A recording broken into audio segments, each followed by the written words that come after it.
दोस्तों, आज हम जानेंगे कि व्यक्ति बर्बाद कब होता है और कैसे होता है। तो चलिए जानते हैं। एक बार की बात है, एक गांव में एक कुम्हार रहता था। वह अपने परिवार का अच्छे से पालन पोषण करता था। उस कुम्हार का एक बेटा था जिसकी उम्र 15 साल थी। वह लड़का खेलता कूदता और पढ़ाई करता था, और कभी कभी वह अपने पिता की माटी के घड़े पॉट्स बनाने में मदद भी करता था। जब लड़का घड़े बनाता था तो वह घड़ा अपने पिता को बताता और पूछता कि पिताजी, घड़ा कैसा बना है। तो उसका पिता देखता और बोलता, घड़ा तो अच्छा बना है, लेकिन इसमें एक कमी है, उसको ढूंढो और ठीक करो। तो लड़का उस घड़े को और अच्छे से देखकर उसमें सुधार कर देता। और हर बार जब लड़का घड़ा बनाता तो वह हर बार अपने पिता से पूछता कि पिताजी, घड़ा कैसा बना है। तो उसका पिता देखता और बोलता, घड़ा तो अच्छा बना है, लेकिन इसमें एक कमी है, उसको ढूंढो और ठीक करो। हर बार कुम्हार यही बोलता तो बच्चा उस घड़े को दोबारा से देखता और फिर उस घड़े को और अच्छे से गोलाई देता। अब धीरे धीरे वह लड़का इसी तरह घड़े को बनाने लगा और अपने पिता से पूछता तो कुम्हार उसे वही जवाब देता कि इसमें थोड़ी कमी है, देखो और इसमें सुधार करो। और लड़का उसे देखकर ठीक कर देता और अच्छे से उस घड़े को गोलाई देता। और ऐसा होते होते एक समय ऐसा आया कि मार्केट में उस लड़के का घड़ा 500 रुपये का बिकता और उसके पिता का घड़ा 400 रुपये में बिकता। अब कुछ दिनों ऐसा ही चलता है और लड़का घड़े बनाते समय फिर अपने पिता से पूछता है कि पिताजी, घड़ा कैसा बना है। तो पिता फिर वही जवाब देता है कि घड़ा तो सही बना है, बस थोड़ी सी कमी है, देखो और उसे सही करो। जैसे ही पिता ने यह बात बोली तो वह लड़का अपने पिता से बोलता है कि आप हमेशा यही बोलते हो, आपको कुछ नहीं पता।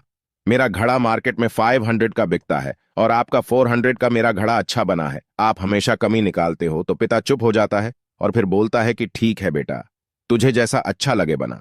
और फिर पिता अपने काम में लग जाता है और लड़का अपने काम में लग जाता है। अब धीरे धीरे जो लड़का रहता है उसकी सेल गिरने लगती है, लेकिन जो पिता रहता है उसके घड़े अब भी 400 के ही बिकते हैं। तो अब लड़का हैरान होने लगता है कि यह क्या हो रहा है। कुछ दिनों बाद उसके घड़ों की प्राइस और कम होने लगी तो वह परेशान हो जाता है, और कुछ दिनों बाद परेशान होकर अपने पिता के पास जाता है और उनसे बोलता है कि ऐसी ऐसी बात है, मेरे घड़े अब कोई लेता ही नहीं है।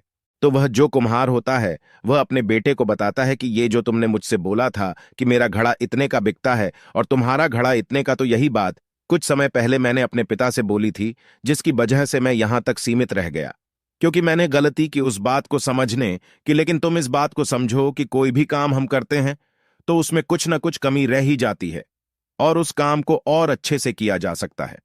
इसीलिए कभी संतुष्ट मत होना, हमेशा सुधार के लिए सोचना, क्योंकि हम हमेशा पहले से बेहतर कर सकते हैं।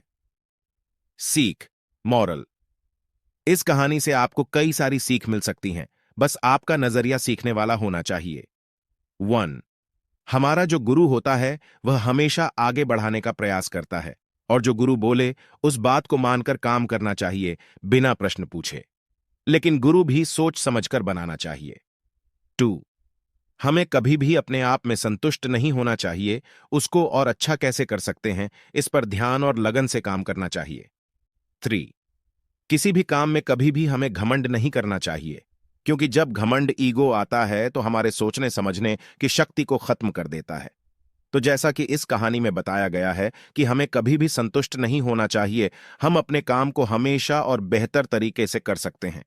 चाहे आप शेयर बाजार में काम करते हो या नेटवर्क मार्केटिंग में, आप आगे बढ़ते रहेंगे जब तक आप अपनी गलतियों से सीखते रहेंगे और अपने काम को और बेहतर करेंगे। तो दोस्तों, यही थी हमारी आज की वीडियो। अगर आपको वीडियो अच्छी लगी तो चैनल को जरूर सब्सक्राइब करें। धन्यवाद।